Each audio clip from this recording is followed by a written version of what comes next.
गांव के एक छोटी सी कच्चे मकान में शुभम और उसकी छोटी बहन मेघा रहती थी। माँ बाप के गुजर जाने के बाद शुभम ने ही मेघा को पाल पोस कर बड़ा किया था। घर की हालत बहुत खराब थी, पर शुभम की खुददारी कभी कम नहीं हुई। भैया, आज फिर आप सुबह सुबह निकल रही हैं, कहाँ जा रही हैं? रोज की तरह काम की तलाश में जा रहा हूँ मेघा। सोच रहा हूँ कहीं कोई मजदूरी मिल जाए ताकि शाम को तुम्हारे लिए एक वक्त का खाने का इंतजाम हो सके। भैया, मैं भी कहीं काम पर चली जाऊँ? आप रोज खाली हाथ लौटती हैं, ऐसे कब तक चलेगा? 2-2 दिन तक चूल्हा नहीं जलता। नहीं मेघा, तुम अभी बहुत छोटी हो और मेरी जिम्मेदारी हो। जब तक मैं जिंदा हूँ तुम्हें बाहर जाकर काम करने की जरूरत नहीं है। मैं देर से ही सही पर काम ढूंढकर जरूर आऊंगा। तुम बस घर का ख्याल रखो। शुभम हमेशा की तरह काम की तलाश में निकल पड़ता है। मेघा उसे जाती हुई देखती रहती है और मन ही मन एक फैसला करती है। भैया तो मुझे कभी काम करने नहीं देंगे, पर मैं जानती हूँ कि वो बहुत मुश्किल में है, मुझे उनकी मदद करनी ही होगी। फिर मेघा घर से निकलकर सीधे जमींदार हरिशंकर की हवेली पहुँच जाती है। अरे कौन हो तुम? आज से पहले तो तुम्हें यहाँ कभी नहीं देखा। जमींदार साहब, मुझे कोई काम दे दीजिए, मैं झाड़ू पोछा बर्तन सब कर लूंगी। चलो ठीक है, वैसे भी सेठानी की तबीयत ठीक नहीं रहती है, तुम उनकी मदद कर दिया करना। आज से ही काम पर लग जाओ। मेघा पूरी ईमानदारी से हवेली के कामों में जुट जाती है। शाम ढलते ही जमींदार उसे एक सिक्का थमा देता है। मेघा उस पैसों से राशन का सामान खरीदती है और खुशी खुशी घर आकर खाना बनाती है। उधर शुभम दिन भर भटकने के बाद थक हार कर खाली हाथ घर लौटता है। मेघा, ये क्या? घर में तो दाना तक नहीं था, फिर ये खाना कहाँ से बना? आज चूल्हा कैसे जल रहा है? वो भैया पड़ोस की काकी है ना, उन्हें हम पर तरस आ गया। उन्होंने कुछ राशन उधार दिया है, बोला कि जब आपका काम लग जाए तब आप चुका देना। मैंने सोचा आप भूखे होंगे, इसीलिए खाना बना लिया। चलो, कम से कम आज तो तुम्हें पेट भरकर खाना मिलेगा। काकी का शुक्रिया अदा करूंगा। माफ कर दीजिएगा भैया, पर मैं आपको सच नहीं बता सकती। आज आपको भरपेट खाना खाते देख मुझे बहुत खुशी हो रही है। इस सच को छुपाने का मुझे कोई गम नहीं है। ये सिलसिला कई दिन तक चलता रहा। शुभम रोज काम की तलाश में जाता और खाली हाथ लौटता, पर घर में उसे रोज खाना तैयार मिलता। एक दिन मेघा हमेशा की तरह जमींदार के यहाँ काम करने गई हुई थी। तभी हवेली के एक कोने में खड़ा जमींदार का छोटा भाई विक्रम मेघा को काम करते हुए देख लेता है। मेघा की सादगी और उसकी मासूमियत देख विक्रम का मन डोल जाता है। अरे, ये लड़की तो बहुत ही रूपवती है। इतने दिनों से यहाँ काम कर रही है और मेरी नजर इस पर आज पड़ी। ये तो मुझे बेहद पसंद आ गई है। मुझे भैया से फौरन बात करनी चाहिए। विक्रम उतावला होकर अपने बड़े भाई जमींदार हरिशंकर के पास पहुंचता है।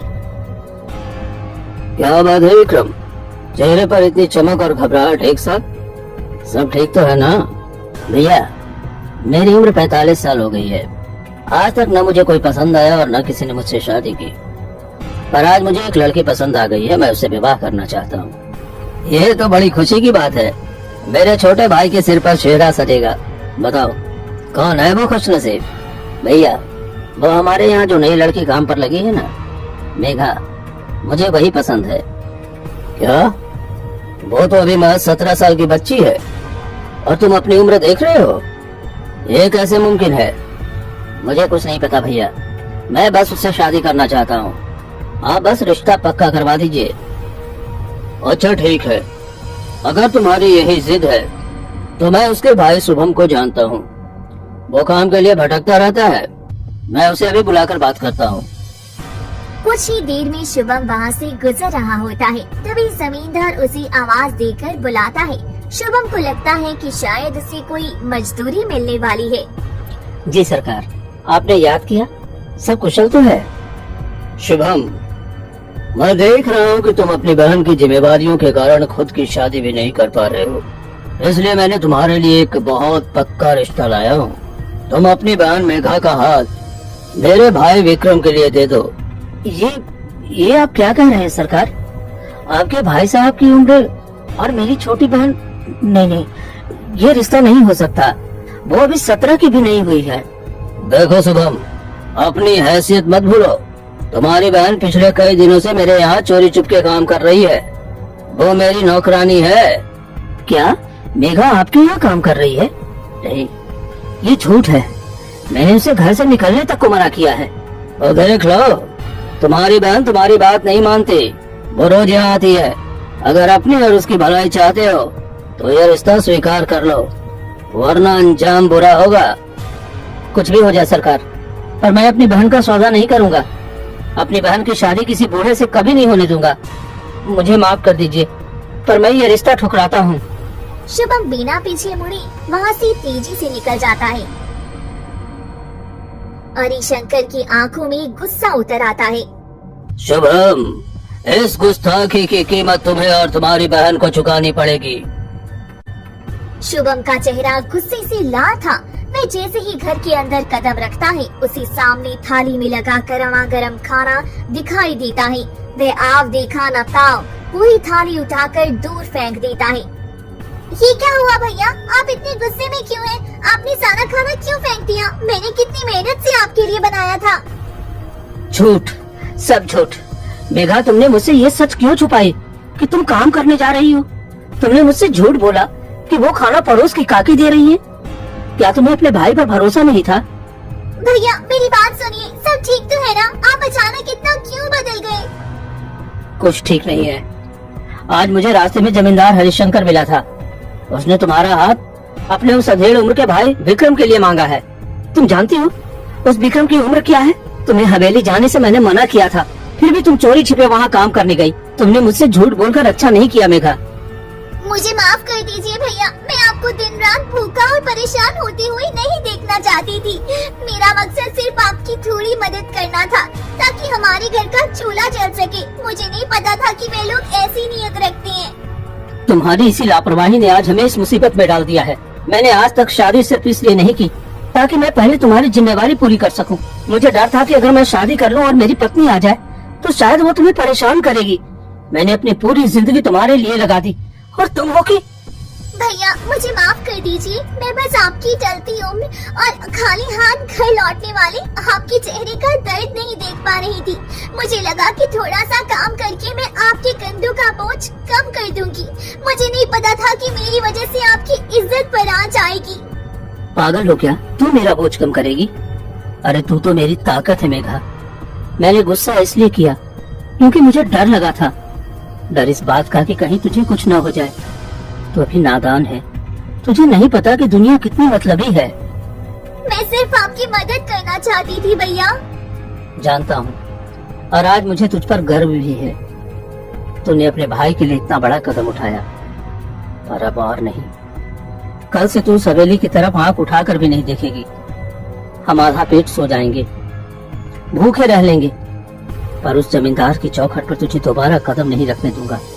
पर भैया वे जमींदार बहुत ताकतवर है, अगर उसने हमें यहाँ रहने नहीं दिया तो? जब तक तेरा भाई जिंदा है तुझे किसी के सामने झुकने की जरूरत नहीं है। बहन, अब तू चिंता मत कर। मैंने सोच लिया है, मुझे अब उस सेठ के पास काम मांगने जाना होगा जो दिल का बहुत नेक है। कौन सी सेठ भैया? हमारे गांव के बाहर जो सबसे बड़े सेठ दीनदयाल जी रहते हैं ना, मैं उन्हीं के यहाँ जाऊंगा। सुना है वो बहुत दयालु हैं, शायद हमें काम जरूर देंगे। शुभम हिम्मत जुटाकर सेठ दीनदयाल की हवेली पहुंचता है और दरवाजा खटखटाता है। कुछ ही देर में सेठ जी बाहर आते हैं। सेठ जी, मुझे काम दे दीजिए। मैं कुछ भी करने को तैयार हूँ। बहुत ही मेहनत और ईमानदारी से काम करूँगा। ठीक है, मुझे भी एक ऐसे ही वफादार व्यक्ति की जरूरत है। अगर तुम अच्छे से काम करोगे तो मैं तुम्हें रखने के लिए तैयार हूँ। आपको कोई शिकायत का मौका नहीं मिलेगा सेठ जी। ठीक है, तो आज से ही तुम मेरे यहाँ काम पर लग जाओ। उस दिन से शुभम सेठ दीनदयाल के यहाँ काम करने लगता है। धीरे धीरे वक्त बीतता है और शुभम की मेहनत देख सेठ जी बहुत खुश हो जाते हैं। एक दिन दीनदयाल के मन में एक विचार आता है। यह लड़का इतने दिनों से काम कर रहा है, बहुत मेहनती और सीधा है। पर मुझे इसकी नीयत टटोलनी होगी। कहीं ऐसा तो नहीं कि मौका मिलने पर ये भी चोरी कर ले। अपनी बात की पुष्टि करने के लिए सेठ दीनदयाल रास्ते में जानबूझकर सोने के 2 सिक्के गिरा देते हैं और खुद एक कमरे में छिपकर देखने लगते हैं। तभी वहाँ से शुभम गुजरता है और उसे वे चमकते सिक्के दिख जाते हैं। वह उन्हें उठा लेता है। सोने के सिक्के? अगर इन्हें घर ले जाऊं तो मेरी बहन की जिंदगी संवर जाएगी। अच्छे कपड़े, घर की मरम्मत और भरपेट खाना सब मिल जाएगा। लेकिन नहीं, ये तो सेठ जी का पैसा है। किसी की अमानत रखना ठीक नहीं है। मुझे उन्हें लौटा देना चाहिए। शुभम तुरंत आवाज लगाने लगता है और सेठ जी को ढूंढने लगता है। सेठ जी, आप कहाँ हैं? अरे क्या हुआ शुभम, इतना शोर क्यों मचा रहे हो? सेठ जी, देखिए ये आपके सोने के सिक्के यहाँ रास्ते में गिरे हुए थे। ये लीजिए, अपनी अमानत संभालिए। सच में शुभम, तुम बहुत ईमानदार हो। मैंने आज तक तुम जैसा व्यक्ति नहीं देखा जो इतना गरीब होकर भी पराया धन नहीं छूता। तूने मेरा विश्वास जीत लिया है। अब तुझे मेरा एक जरूरी कार्य करना होगा। क्या आज्ञा है सेठ जी? शुभम, मेरी पत्नी अपने मायके गई हुई है और वो गर्भवती है। उसे इस वक्त पैसों और गहनों की सख्त जरूरत है। मैं किसी और पर भरोसा नहीं कर सकता, इसलिए ये पोटली तुम चुपचाप दूसरे गांव ले जाओ। इसमें बहुत सोना है। आप फिक्र न करें सेठ जी, मैं अपनी जान पर खेल कर भी ये अमानत पहुंचा दूंगा। रात के अंधेरे में शुभम गहनों की पोटली लेकर निकलता है। तभी झाड़ियों में छिपा विक्रम उसे देख लेता है। वह दौड़कर अपने भाई हरिशंकर के पास पहुंचता है। क्या हो गया? विक्रम तो बहुत परेशान दिख रहा है। भैया, यही सही मौका है उस शुभम से बदला लेने का। वो सोने की पोटली लेकर अकेले जा रहा है।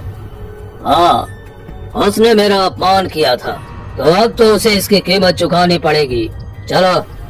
फिर हरिशंकर अपने हाथ में हंटर लिए और पीछे अपने खूंखार गुंडों को लिए शुभम का रास्ता रोक लेता है। शुभम संभल पाता उससे पहले ही लाठियां उस पर बरसने लगती हैं।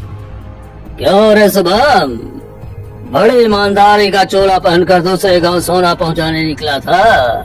अब देख ये जमींदार से दुश्मनी का अंजाम क्या होता है। मारो इसे। नहीं सेठ जी, रुक जाइए। ये सोना मेरा नहीं है, ये मेरे मालिक का अटूट विश्वास है।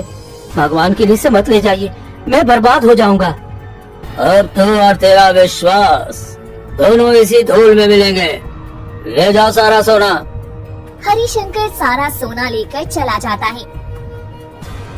शुभम रोते हुए दीनदयाल के घर पहुंचता है। मालिक अनर्थ हो गया। रास्ते में जमींदार के आदमियों ने मुझे घेर लिया। उन्होंने सारा सोना लूट लिया। मालिक, बस कर शुभम, अपनी झूठी कहानियां बंद कर। मैंने तुझ पर अपनी जान से ज्यादा भरोसा किया और तूने मेरा विश्वास बीच बाजार नीलाम कर दिया। तू चोर है शुभम, तूने अपनी गरीबी का फायदा उठाकर मुझे लूट लिया। नहीं सेठ जी, मैं मर जाऊंगा पर आपका नमक हराम नहीं करूंगा।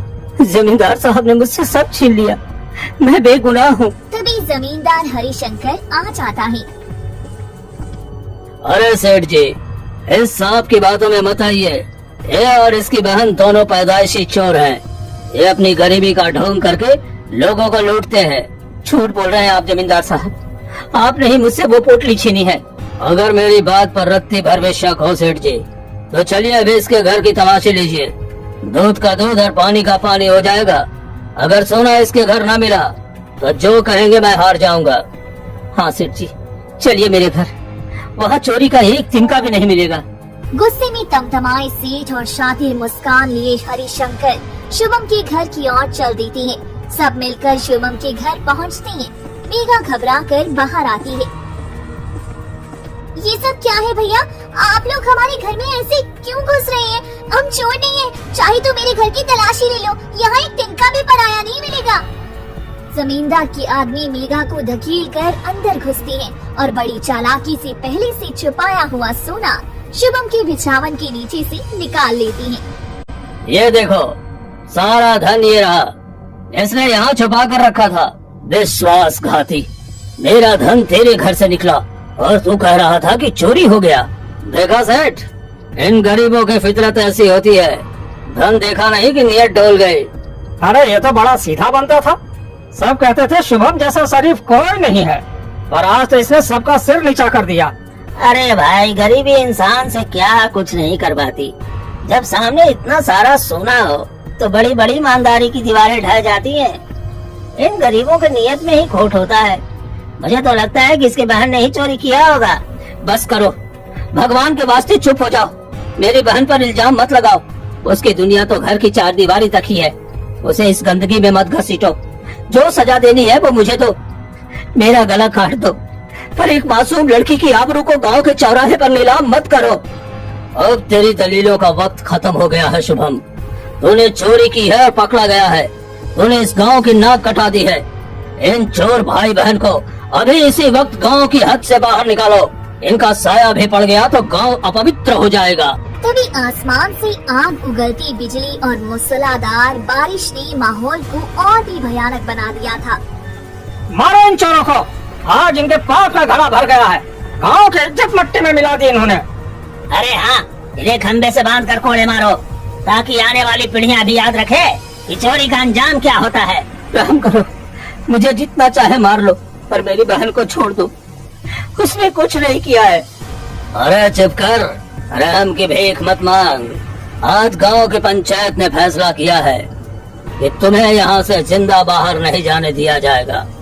तुम दोनों को इस जंगल की सीमा में छोड़ दिया जाएगा, जहाँ आदमखोर शेर तुम्हारा इंतजार कर रहा है।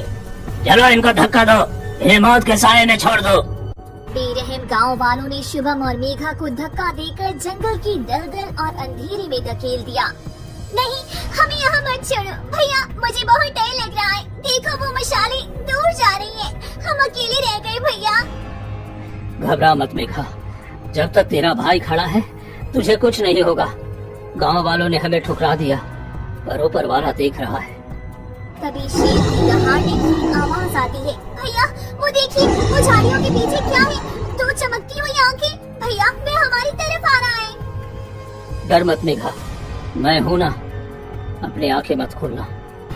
आज अगर किस्मत को हमारी मौत मंजूर है तो तेरा भाई पहले अपनी जान देगा। शेर की बाहरी सांसें अब उनके बिल्कुल करीब थी। मौत और जिंदगी के बीच बस चंद कदमों का फासला बचा था। वह खूंखार दरिंदा एक जोरदार गर्जना करता है और शुभम पर छलांग लगा देता है। भैया! मेघा आंखें मत खोलना, बस भगवान का नाम ले।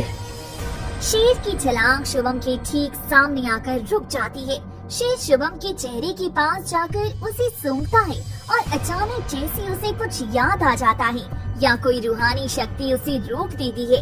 शेर अपनी दहाड़ धीमी करता है और सिर झुकाकर चुपचाप पीछे हटने लगता है। कुछ ही पलों में वह घने जंगल के अंधेरे में गायब हो जाता है। भैया वो चला गया, उस खूंखार दरिंदे ने हमें छोड़ दिया। उसकी गर्म सांसें मेरी गर्दन पर महसूस हो रही थी भैया, मुझे लगा बस अब सब खत्म हो गया। ये तो साक्षात चमत्कार है मेघा, मौत हमें छू कर निकल गई। जिस जानवर के खौफ से पूरा इलाका थर थर कांपता है, उसने हमें सूंघा और अपना सिर झुका लिया, जैसे उसे हमारे बेगुनाही का एहसास हो गया हो। भैया क्या ऊपर वाले को हमारी तरफ दिख गई? इंसानों ने तो हमें मरने के लिए यहाँ फेंक दिया था, पर इस बेजुबान ने हमें जीवन दान दिया है। मुझे यकीन ही नहीं हो रहा कि हम जिंदा हैं। रो मत मेरी गुड़िया, देख बारिश भी अब थमने लगी है। शायद सच में भगवान ने हमारी पुकार सुन ली। जो काम इंसान न कर सके वो आज इस जानवर ने कर दिखाया। तू सुरक्षित है मेघा, तू सुरक्षित है। शुभम मेघा को अपने सीने से लगाए जमीन पर ही बैठा रह जाता है।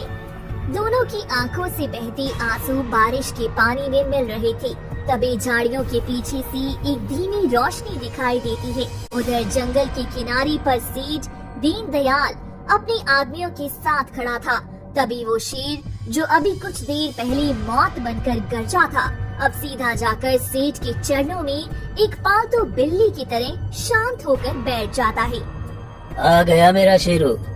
जो इंसान साक्षात मौत के सामने खड़ा होकर भी अपनी बहन की ढाल बना रहे और अपनी सच्चाई पर अडिग रहे, वो कभी चोर नहीं हो सकता। फिर दीनदयाल शुभम के सामने जाकर खड़ा हो जाता है। शुभम इधर आओ। सेठ जी, आप यहाँ? ये शेर, ये आपके पैरों में, ये सब क्या है मालिक? शुभम, ये मेरा पाला हुआ शेर है। मैं तुम्हारी नीयत को आजमाना चाहता था। समाज की नजरों में तुम अपराधी थे, पर मेरी अंतरात्मा कह रही थी कि तुम जैसे भाई के हाथ कभी चोरी के लिए नहीं उठ सकते। आज बेजुबान ने भी साबित कर दिया कि तुम्हारी रूह पाक है। सेठ जी, हम तो मर ही चुके थे। गांव वालों ने हमें पत्थर मार मार कर इस जंगल में फेंक दिया। अब हम कहाँ जाएंगे? गांव में कदम रखते ही वो हमें जान से मार देंगे। इसीलिए मैं यहाँ आया हूँ। गांव वालों की नजरों में तुम दोनों मर चुके हो। अगर अब तुम उनके सामने गए तो वो भीड़ तुम्हें कच्चा चबा जाएगी। वो न्याय नहीं, केवल प्रतिशोध जानते हैं। तो अब हम क्या करें सेठ जी? तुम दोनों मेरे साथ गुप्त रास्ते से मेरी हवेली चलो। वहाँ एक सुरक्षित कमरा है जहाँ कोई परिंदा भी पर नहीं मार सकता। तुम आज से वहीं रहोगे जब तक मैं उस असली पापी का मुखौटा नहीं उतार देता जिसने तुम्हें इस हाल में पहुँचाया है। जब तक सत्य सबके सामने नहीं आता तब तक तुम दुनिया के लिए मृत ही रहोगे। फिर सेठ दीनदयाल उन दोनों को अंधेरे का फायदा उठाकर गुप्त रास्ते से अपने घर ले आते हैं और एक सुरक्षित कमरे में रखते हैं। कुछ दिन बीत जाते हैं। एक रात हवेली के बाहर झाड़ियों में छिपा जमींदार हरिशंकर हवेली की ऊंची दीवार लांग कर भीतर झांकता है। खिड़की के पर्दे पर दो परछाई दिख जाती है। तो ये खेल चल रहा है। सेठ दीनदयाल बड़ा धर्मात्मा बनता था और निकला सबसे बड़ा धोखेबाज। गांव वालों की आंखों में धूल झोंक कर इन चोरों को अपनी हवेली में पनाह दे रखी है। हरिशंकर झाड़ियों में छिपकर अपने दिमाग में षड्यंत्र का जाल बुनने लगता है। अगर मैं अभी जाकर इन्हें पकड़ लूं तो शायद सेठ कोई बहाना बना दे, पर अगर मैं पूरे गांव को इकट्ठा करके यहाँ ले आऊं तो सेठ की इज्जत भी मिट्टी में मिल जाएगी और ये दोनों मुजरिम भी मेरे पैरों में होंगे। फिर गांव वाले खुद कहेंगे कि इस कलंकित लड़की को शुद्ध करने के लिए इसका विवाह जमींदार से कर दो। उधर कमरे के भीतर शुभम और मेघा अपनी किस्मत पर चर्चा कर रही थी। इस बात से अनजान कि काल उनकी द्वार पर दस्तक दे चुका है। भैया, मुझे डर लग रहा है। मुझे ऐसा लगा जैसे कोई खिड़की के बाहर खड़ा हमें देख रहा है। क्या हमारा यहाँ रहना ठीक है? पागल हो क्या मेघा? बाहर जाएगी तो गांव वाले पत्थर मार मार कर जान ले लेंगे। सेठ जी ने हमारे लिए बहुत बड़ा जोखिम उठाया है। हमें बस कुछ दिन और धैर्य रखना होगा। भगवान सब देख रहा है, वही न्याय करेगा। हरिशंकर वहाँ से चुपचाप निकल जाता है और सीधा गांव की चौपाल की ओर बढ़ता है जहाँ सूरज और रमेश जैसे लोग बैठे थे। भाइयों, अनर्थ हो गया। जिस सेठ दीनदयाल को हम पूछते थे उसने हमारे गांव के विश्वास और पंचायत के फैसले की पीठ में छुरा घोंपा है। वो चोर शुभम और उसकी कुल्टा बहन जिंदा है और सेठ की हवेली में मौज उड़ा रहे हैं। क्या ये आप क्या कह रहे हैं जमींदार साहब? सेठ दीनदयाल ने उन चोरों को शरण दी है जिन्हें हमने गांव की सीमा से बाहर निकाला। वो आज भी हमारे गांव में छिपे हैं। अरे ये तो सीधे सीधे पंचायत के फैसले का अपमान है। हम सेठ जी को कितना भला और नेक इंसान समझते थे, पर उन्होंने तो एक अपराधी और उसकी बहन के लिए पूरे गांव के विश्वास का गला घोट दिया। हाँ भाइयों, मैंने अपनी इन आँखों से देखा है। हवेली के ऊपरी कमरे में वो दोनों छिपे बैठे हैं। चलो भाइयों, आज ही दूध का दूध और पानी का पानी होगा। फिर गुस्से से पागल भीड़ हाथों में लाठियां लेकर सेठ दीनदयाल की हवेली की ओर दौड़ पड़ती हैं। शोर सुनकर सेठ दीनदयाल बाहर आता है, पर उनके पीछे कमरे में शुभम और मेघा खौफ के मारे कांप रही थी। बाहर निकलो सेठ दीनदयाल, चोरों को बाहर निकालो, हमें इंसाफ चाहिए। क्या हुआ भाइयों? आधी रात को इस तरह शोर क्यों मचा रहे हो? क्या बात हो गई? अब नाटक बंद कीजिए सेठ जी, हमें सब पता चल गया है। आपने शुभम और उसकी बहन को यहाँ छिपा रखा है। गांव के अपराधी अब आपकी हवेली की शोभा बढ़ा रहे हैं। हाँ, वो मेरे घर में है क्योंकि वो बेगुनाह है। असली चोर तो कोई और है जो इस भीड़ में खड़ा होकर तमाशा देख रहा है। चुप रहो सेठ, पंचायत के खिलाफ जाकर तुमने बहुत बड़ा पाप किया है। गांव वालों देखो, ये सेठ अब उन मुजरिमों का साथ दे रहा है। ऐसे इंसान को भी गांव से बाहर निकाल देना चाहिए।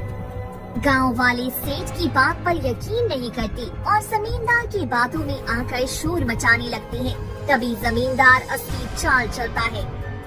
पंचायत का फैसला है कि इस कलंक को धोने का एक ही रास्ता है। मेघा की शादी मेरे छोटे भाई से होगी, तभी ये मामला शांत होगा और शुभम की जान बख्शी जाएगी। तभी मेघा और शुभम दोनों बाहर आ जाते हैं।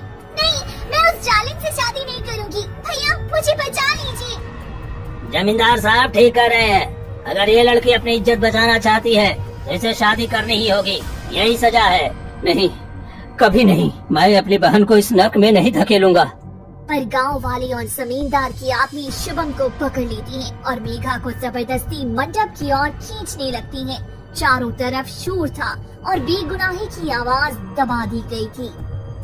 अरे देखो, भाई तो चोर निकला, पर जमींदार साहब का दिल कितना बड़ा है, जो एक कलंकित लड़की को अपने घर की इज्जत बना रहे हैं। हाँ, मेघा तो सच में किस्मत वाली है, वरना चोर की बहन को इस गांव में कौन ठिकाना देता। हाँ, मेघा तो सच में किस्मत वाली है, वरना चोर की बहन को इस गांव में ठिकाना कौन देता। जमींदार साहब ने तो इसकी डूबती नैया पार लगा दी। जमींदार हरिशंकर के चेहरे पर जीत की कुटिल मुस्कान थी। तभी विक्रम जैसे ही मेघा को मंगलसूत्र डालने के लिए हाथ आगे बढ़ाता है, तभी बाहर एक साया खड़ा था। वैसे दीनदयाल की पत्नी इंद्राणी थी और उनके हाथ में एक मोटी जंजीर थी, जिससे बंधा हुआ वही खूंखार शेर दहाड़ रहा था। रुक जाओ हरिशंकर, ये विवाह नहीं, एक मासूम की जिंदगी का कत्ल है और तुम गांव वालों शर्म करो जो एक भेड़िए को मसीहा मान रहे हो। सेठानी आप, और ये खूंखार जानवर यहाँ क्या कर रहा है? अरे इसे दूर हटाइए, ये सबको मार डालेगा। ये शेर सिर्फ उन्हें मारता है जिनके मन में पाप होता है। देखो इसे ध्यान से, ये वही शेर है जिसके पास तुमने शुभम और मेघा को मरने के लिए छोड़ा था, पर इस जानवर ने उन्हें नहीं मारा। जानते हो क्यों? क्योंकि जानवरों को भी बेगुनाही का महका जाता है। शेर एक भयानक दहाड़ मारता है और सीधा हरिशंकर की ओर लपकता है। जमींदार डर की मारी जमीन पर गिर पड़ता है और उसके हाथ पांव कांपने लगती हैं। बचाओ, बचाओ, मुझे बचाओ। सेठानी जी से रोकिए, मैं सब सच उगल दूंगा। तो बोलो हरिशंकर, बताओ सबको कि वो सोना किसने चुराया था। बताओ कि शुभम के घर पर वो पोटली किसने रखवाई थी। हाँ, मैंने ही किया था। मैंने ही अपने आदमियों से शुभम को पिटवाया और वो सोना उसके घर में छुपा दिया। मैं मेघा की जबरदस्ती शादी अपने भाई से करवाना चाहता था, इसलिए मैंने ये सब जाल बुना। मुझे माफ कर दो, मुझे माफ कर दो। जमींदार का सच सुनते ही पूरे गांव वालों की आंखें शर्म से झुक जाती है। सेठ दीनदयाल ने शुभम की हाथ खोल दिए थे।